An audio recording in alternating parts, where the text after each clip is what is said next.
Welcome back to 2-3 News Live Update. Israel's crisis is just beginning. On the ground in Jerusalem, the fallout from Netanyahu's power grab is growing.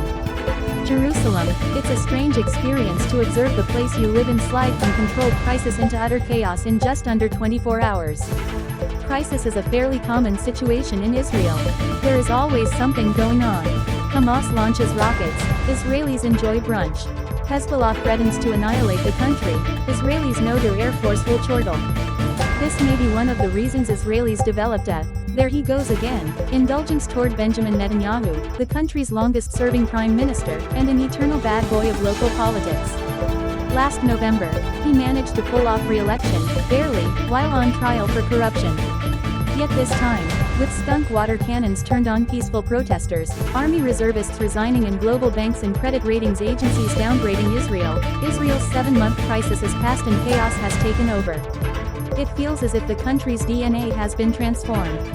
As always, it's been a long time coming, but the change feels brutal and shocking. The air feels different. Netanyahu is plowing ahead with a radical project he calls judicial reform, which would subsume Israel's judiciary under an almost all-powerful executive.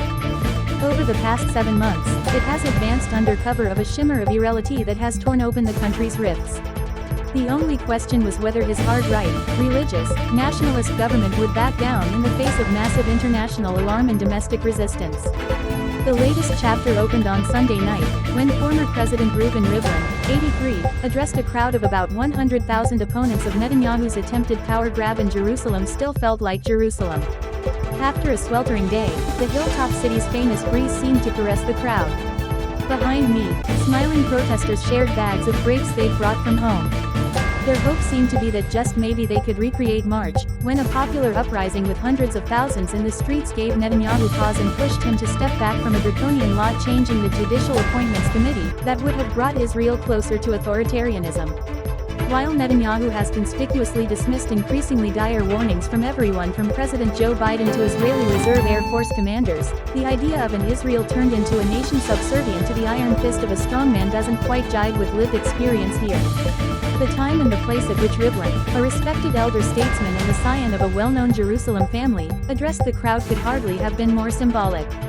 He climbed up the steps to the improvised stage at the corner of Kaplan and Rabin streets, just above Ben Zvi Boulevard, which are named for 2 signatories of Israel's Declaration of Independence and a hero of the War of Independence, and reminisced about seeing the first Israeli flag raised in Jerusalem in May 1948.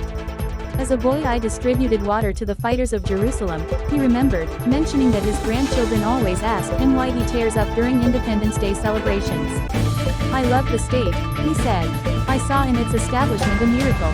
But Rivlin was not indulging in sentimentality. Our job is to see if we can save our wonderful country in the next 24 hours, he said, as if through his own person he could, somehow, channel all the energy that had built the state to cure what now ails it. He begged Netanyahu, who he has known since childhood, to reconsider.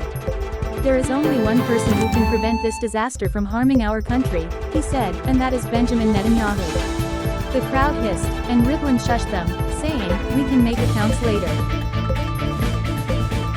Beseeching, almost keening, he said, "I ask Netanyahu, as someone who sees himself as a Jewish leader who is perhaps as great as Moses, to save this nation and prevent civil war."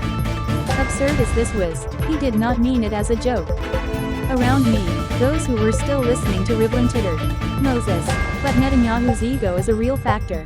And we were, after all, in Jerusalem, almost at the eve of Tisha B'Av, the day commemorating the destruction of both the first and second ancient temples, the symbols of squandered and defeated Jewish sovereignty, caused, according to legend, by hatred and infighting among Jews. Near me, a man offered passers-by cookies his wife baked for the tens of thousands of Israelis who spent 4 days hiking in 95-degree heat from Tel Aviv to Jerusalem to protest Netanyahu's judicial blitz. Witty protest signs abounded. Bibi, haven't the Jews suffered? On the sidelines, a tall, willowy young man who could have passed for one of the city's Jesus impersonators held high a large flag emblazoned with the drawing of a slice of watermelon. Over the 7 months of swelling protests on Israeli streets, during which police began confiscating red, green, white and black Palestinian flags at the orders of Netanyahu's extremist national security minister, Itamar Ben-Gvir, the seeded fruit has become a jokey metaphor. I asked Jesus if many people asked him about the watermelon, and he said it was a great conversation starter. He was among those who'd spent the night at the City of God, the protest tent city which had emerged seemingly in an instant at the adjacent soccer park. With a smile, glancing at some 2,000 neat rows of tents, another protester commented that it may not be a good idea to turn the Israeli army's entire logistical command against you. Netanyahu has long enjoyed his reputation as Israel's Mr. Security, but in this latest incarnation, he has turned against the military establishment that has been among the most forceful sectors opposing his judicial coup.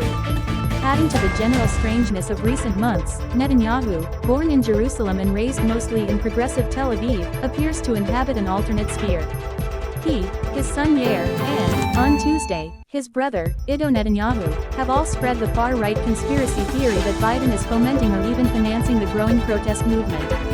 When fighter pilots rose to prominence among the opponents to Netanyahu's plans, his Minister of Communications, Shlomo Kari, suggested the pilots, who are lionized figures in Israeli society, can go to hell.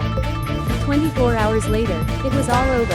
Rivlin's words, like Moody's warning of a credit downgrade, like the pilots' threats to withdraw from reserve duty, like the DACA strike, like the millions of Israelis who've marched against the administrative power grab, had fallen on deaf ears. On Monday afternoon, in what felt, despite months of build-up, like a stunning and casual stealth vote, Netanyahu's coalition passed a bill eliminating Israel's reasonability clause, a legal tool enabling the judiciary to strike down improper government appointments and executive decisions.